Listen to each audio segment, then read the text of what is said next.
नमस्कार, स्वागत है आपका एनसी न्यूज में। आप देख रहे हैं न्यूज नाइट। मैं हूं आपके साथ पूजा शर्मा और आप खबरें विस्तार से। उत्तर प्रदेश में 13 सितंबर को 11 विधानसभा और 1 लोकसभा सीट के लिए उपचुनाव होने हैं, जिसको लेकर यूपी में राजनीतिक माहौल पूरी तरह से गर्मा गया है। आरोप प्रत्यारोप का दौर जारी है, या फिर यूं कहें कि लड़ाई योगी आदित्यनाथ और समाजवादी पार्टी के बीच छिड़ गई है। चुनाव आयोग के सख्त निर्देश के बाद भी योगी के बोल थमने का नाम नहीं ले रहे हैं। चुनाव आयोग के लाख नोटिसों के बाद भी योगी आदित्यनाथ है कि बात ही नहीं मानते और जनसभा पर जनसभा किए जा रहे हैं। कभी विवादास्पद बयान देते हैं तो कभी आचार संहिता की धज्जियां उड़ाते हैं। मौसम भले ही सुहाना हो गया हो, लेकिन उत्तर प्रदेश में राजनीतिक मौसम पूरी तरह से गरमाया हुआ है। इस राजनीतिक गर्माहट से उत्तर प्रदेश प्रशासन के हाथ पांव फूल गए। दरअसल ये गर्माहट उत्तर प्रदेश में होने वाले उपचुनाव को लेकर बीजेपी और सपा एक दूसरे पर जमकर हल्ला बोल रहे हैं। जहां बीजेपी की तरफ से कमान गोरखपुर से सांसद और अपने विवादास्पद बयान से सुर्खियों में रहने वाले योगी आदित्यनाथ ने संभाली है, तो वहीं सपा की तरफ से मुलायम, अखिलेश और नरेश अग्रवाल ने संभाल रखी है। लेकिन ऐसा लगता है कि लोकसभा की जीत का खुमार अभी बीजेपी के सर से उतरा नहीं है और बीजेपी कानून की जमकर धज्जियां उड़ा रहा है। अरे भाई, ये हम नहीं कह रहे, ये आप ही देख लीजिए कि किस तरह से योगी आदित्यनाथ प्रशासन के इजाजत के बगैर लखनऊ में रैली कर रहे हैं। तो अनैतिक तरीके से हम सब की सभा को जो भी उन्होंने अनुमति दी थी और लोकतांत्रिक तरीके से अनुमति को वापस लेने का कार्य जिला प्रशासन ने सत्ता के दबाव में किया है। सज्जनों, हम लोगों को लोकतंत्र को बचाने के लिए इस प्रकार की तानाशाहीपूर्ण और एक परिवार विशेष का वर्चस्व स्थापित करने के उद्देश्य से चल रही भ्रष्ट सरकारों को उखाड़ फेंकने का संकल्प लेना ही होगा और उसी का आह्वान करने के लिए हम सब आपके बीच आए हैं। हर व्यक्ति जान रहा है इस चुनाव का न उत्तर प्रदेश की सरकार की सेहत पर असर पड़ने वाला है, न केंद्र की सरकार का, लेकिन यह तय है कि भारतीय जनता पार्टी उपचुनाव को जीतती है तो प्रदेश सरकार की उल्टी गिनती भी प्रारंभ हो जाएगी। अनुमति के बगैर रैली आयोजित करने के बाद चुनाव आयोग को जो करना था वो किया और योगी पर आचार संहिता का उल्लंघन करने का मुकदमा दर्ज हो गया। लेकिन हद तो तब हो गई जब योगी ने उल्टा चुनाव आयोग की कार्यशैली पर ही सवाल उठा दिए और यह तक कह डाला कि चुनाव आयोग उत्तर प्रदेश सरकार के दबाव में आकर काम कर रही है और प्रदेश सरकार अपने वोट बैंक के लिए मुस्लिम वोटों का तुष्टीकरण कर रही है। जो भी क्वेरीज पूछी थी हम लोगों ने उसका जवाब दे दिया है और ये नोटिस इस बात को साबित करती है कि प्रशासन सत्ता के दबाव में काम कर रहा है और चुनाव को प्रभावित कर सकता है। सांप्रदायिक और मजहबी नीतियां, मुस्लिम तुष्टीकरण की नीतियां प्रदेश में सांप्रदायिक ध्रुवीकरण कर रही हैं। हम लोग इसका सख्त विरोध करते हैं। मदरसों के लिए कब्रिस्तान के नाम पर या मुस्लिम कन्याओं के नाम पर प्रदेश में ध्रुवीकरण अराजकता को बढ़ावा दे रहा है, सांप्रदायिक ध्रुवीकरण कर रहा है। इसलिए मुलायम सिंह का वक्तव्य सरासर मुझे लगता है कि तथ्यों को और सत्य को झुठलाने का प्रयास है। योगी सपा सरकार पर अल्पसंख्यकों को मोहरा बनाकर राजनीति करने का आरोप लगा रहे हैं, तो वहीं सपा सरकार भी इस जुबानी जंग में कहां पीछे हटने वाली थी। सपा नेता ने योगी पर पलटवार करते हुए बीजेपी के आचरण पर ही सवाल उठा दिए और यह तक कह डाला कि प्रदेश में दंगों के लिए बीजेपी जिम्मेदार है। निरंतर विस्फोटक बात कर रहे हैं, सांप्रदायिक तनाव फैलाना चाहते हैं। जब अमित शाह जी ने कहा कि जितने दंगे बढ़ेंगे उतनी भाजपा मजबूत होगी, इसका मतलब उनकी मानसिकता ही जब इस बात की है, तो उनसे और क्या आचरण की आप उम्मीद करते हैं। जिस तरह से दोनों तरफ से बयानबाजी हो रही है, उससे ये तो साफ है कि दोनों ही पक्ष धर्म के नाम पर लोगों को बांटकर अपने अपने वोट बैंक को बढ़ाने में लगे हुए हैं। लेकिन सबसे बड़ा सवाल ये है कि राजनीति पार्टियां आखिर कब तक धर्म के नाम पर लोगों को बांटती रहेंगी और चुनाव आयोग बस यूं ही नोटिस भेजकर मूक दर्शक बना रहेगा। लोकेंद्र त्यागी के साथ bureau report, NNC news, Delhi.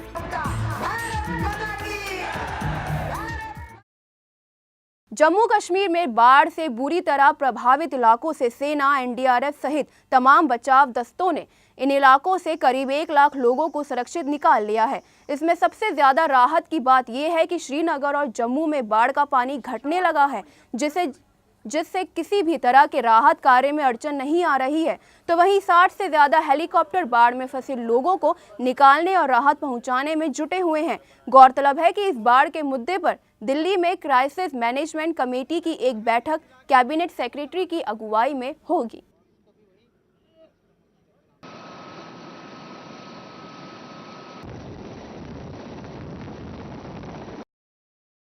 Jammu में आई भारी बाढ़ की वजह से तवी नदी के पुल टूटने से नदी द्वारा आने जाने का रास्ता बंद हो गया था, लेकिन राहत और बचाव कार्य में लगी सेना ने एक दिन में नया पुल फिर तैयार कर दिया है।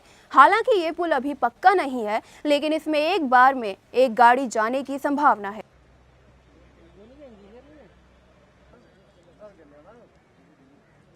देखिए, हमने यहाँ पर पुल को कल सुबह 5 बजे बनाना शुरू किया था और इस पुल का सामान पठानकोट हमने परसों मंगाया था। इस पुल को लगाने के पहले यहाँ पर साइट की तैयारी की गई, जैसा कि आप देख सकते हैं। उसके बाद 15 इंजीनियर रेजिमेंट ने, जो कर्नल प्रधान जिनके सीईओ हैं, इस टास्क फोर्स ने कल सुबह 5 बजे शुरू किया और रात में 9 बजे इस पुल को पूरा किया था। और इस पुल को बनाकर, जैसे मैंने कहा, हमने तकरीबन 40,000 लोगों को, जो रिहायशी आबादी है और आर्मी की यूनिट्स और BSF यूनिट्स को एक राहत हमने पहुंचाई है।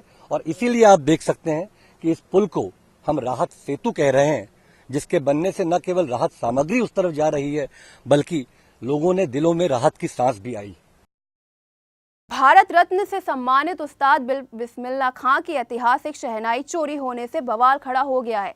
ये वही शहनाई थी जिसे उस्ताद खास महफिल और आंसुओं के नजराना में बजाया करते थे। खास ये भी है कि शहनाई को सम्राट सोते समय अपने पास रखा करते थे। इस निशानी को अंतर्राष्ट्रीय बाजार में बेशकीमती माना जाता रहा है। हालांकि अभी तक ये नहीं पता चल पाया है कि शहनाई कब और कैसे गायब हुई। उस्ताद के सबसे छोटे बेटे नाजीम ने इस पूरे मामले पर CBI जांच की मांग की है। तो वहीं उनके दूसरे बेटे मेहताब हुसैन का कहना है कि उस्ताद के निधन के बाद उनका कमरा बंद रहा करता था। शहनाई चोरी का राज तब खुला जब उनके घर को एक नया रूप देने के खातिर कमरे का सामान निकाला जा रहा था। इस तरह से विवाद उठा है, शहनाई गायब हो गई। अब शहनाई गायब हो गई तो वही बताए भैया कहाँ से गायब हुई। वो खुद नहीं आ रहे हैं, खाली पेपरबाजी करा रहे हैं परेशान करने के लिए। शहनाई गायब नहीं है, शहनाई घर में से किसी ने, शहनाई नवाजों ने उठा ली है। अब किसने उठाया नहीं पता है। अब्बा जी चले गए इस दुनिया से, और जितनी तकलीफ़ मुझे है उसी तरह उनकी क्योंकि उसी के ज़रिए उनकी पहचान हुई थी। खान साहब कोई बिजनेसमैन तो थे नहीं कि बहुत बड़ी दौलत है, बहुत ज़्यादा बिजनेस है, उद्योगपति की दुनिया उनको जानती थी। उनकी पहचान उसी चीज़ से हुई थी और वही चीज़ गायब हो गई, जिसकी अहमियत हमारे ना घर वाले समझ रहे ना कुछ समझ रहे। हाँ, शहनाई थी, लकड़ी की थी, गायब हो गई। प्रधानमंत्री नरेंद्र मोदी के विकास मॉडल में एक अहम हिस्सा सरकारी विद्यालयों को स्वच्छ रखने का है, लेकिन शिक्षकों की लापरवाही मोदी की उम्मीदों पर पानी फेर सकती है। आपको बता दें कि कौशाम्बी के प्राथमिक स्कूलों में सैकड़ों शौचालय बंद पड़े हैं और जो खुले हुए हैं वो गंदगी से भरे पड़े हैं, जिसके कारण छात्र व छात्राओं को स्कूल के बाहर खुले में शौच के लिए जाना पड़ता है। गौरतलब है कि कौशाम्बी जिले में 1371 प्राथमिक व जूनियर विद्यालय हैं।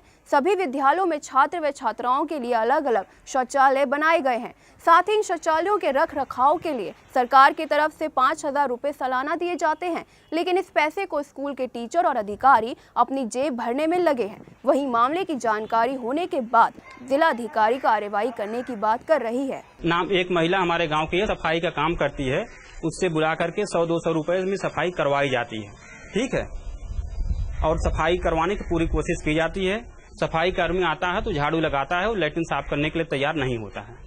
अगर शिकायत मिले तो जांच कराऊंगा, आपने बताया, अवगत कराया है। शीघ्र इसकी जांच करा करके संबंधित के विरुद्ध वैधानिक कार्रवाई करूंगा।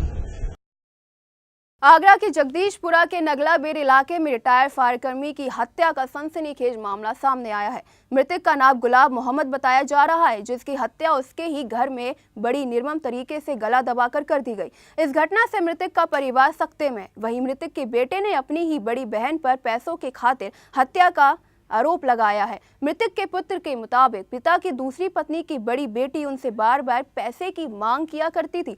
पिता के मना करने पर उसने उसकी हत्या कर दी, जिसके बाद मौके पर पहुंची पुलिस ने मामला दर्ज कर लिया है। पुलिस अधिकारी ने भी इसे पारिवारिक रंजिश का मामला बताया है और फिलहाल पुलिस मृतक की दूसरी पत्नी को गिरफ्तार कर जांच में जुट गई है। ये कि ये पैसे मतलब मांग रही थी लड़की, तो उनके पास थे करीब 30,000 रुपए, तो वो छीन लिए और इसको जान से मार दिया। ये 2 मकान थे इसके, तो वो दोनों लड़कों के नाम कर दिए। ये दूजिया औरत है, तो इसका दूजिया जो है क्या कहते हैं, इनने तो सोचा कि अब तो ये सब जाया चली गई, अब मेरे पास क्या बचा, तो इनने पैसा मांगा, तो उनने 30,000 रुपये इकट्ठा कर पाया और वो 30,000 रुपये लेकर जान से मार करके और पूछे करो। मेरे पिता को मार दिया गया कुचल के। मेरे माँ की दूसरी लड़की, बड़ी लड़की सीमा ने मारा है। उन्हें पता चला, मैंने उससे फ़ोन करके पूछा तो 7:30 बजे वो फरार हो गई। बस्ती वालों ने बताया, तब जाके मैंने घर खोल के देखा, पुराने वाले घर में मेरा बाप मारा पड़ा हुआ है। उत्तर प्रदेश के जनपद हापुड़ में वाहन चोरी और लूट की वारदातों में लगातार इजाफा हुआ है, जिसका समय से खुलासा नहीं होने पर पुलिस के लिए सिर दर्द बना हुआ है। ऐसी वारदातों पर अंकुश लगाने के लिए कोतवाली नगर क्षेत्र में अवैध रूप से चल रहे वाहन काटने वाले गोदाम पर डीएसपी विशाल यादव ने पुलिस टीम के साथ छापेमारी की है, जिससे वाहन काटने वाले कारोबार से जुड़े लोगों में हड़कंप मचा हुआ है। वहीं पुलिस ने मुखबिर की सूचना पर जिस गोदाम में छापा मारा, वहां भारी मात्रा में अवैध रूप से कटे वाहनों के पार्ट मिले हैं, जिसकी जानकारी में पुलिस जुट गई है। मुझे कुछ सूचना मिल रही थी कि यहाँ कुछ जगहों पे गाड़ियों का अवैध कटान होता है। इस सूचना पे कुछ जगह आकस्मिक रूप से चेकिंग की गई, तो कुछ इन लोग के रिकॉर्ड्स अभिलेख जो है उनमें कमी पाई गई है। तो इनको कल का टाइम दिया गया कि अपने सारे रिकॉर्ड्स जो है, इन्होंने बोले कि हमारे पास रिकॉर्ड्स हैं, तो इनको कल का अल्टीमेटम दिया गया, कल तक ये अपने सारे रिकॉर्ड्स लेके आए और चेक कराएं। अदरवाइज इनके जो भी काम हो रहा है उसको सीज किया जाएगा और कानूनी कार्रवाई की जाएगी। तो इसी के साथ ही फिलहाल एनएनसी न्यूज में बस इतना ही। बाकी की देश विदेश की खबरों के लिए देखते रहिए न्यूज नाइट। मुझे दीजिए इजाजत, नमस्कार।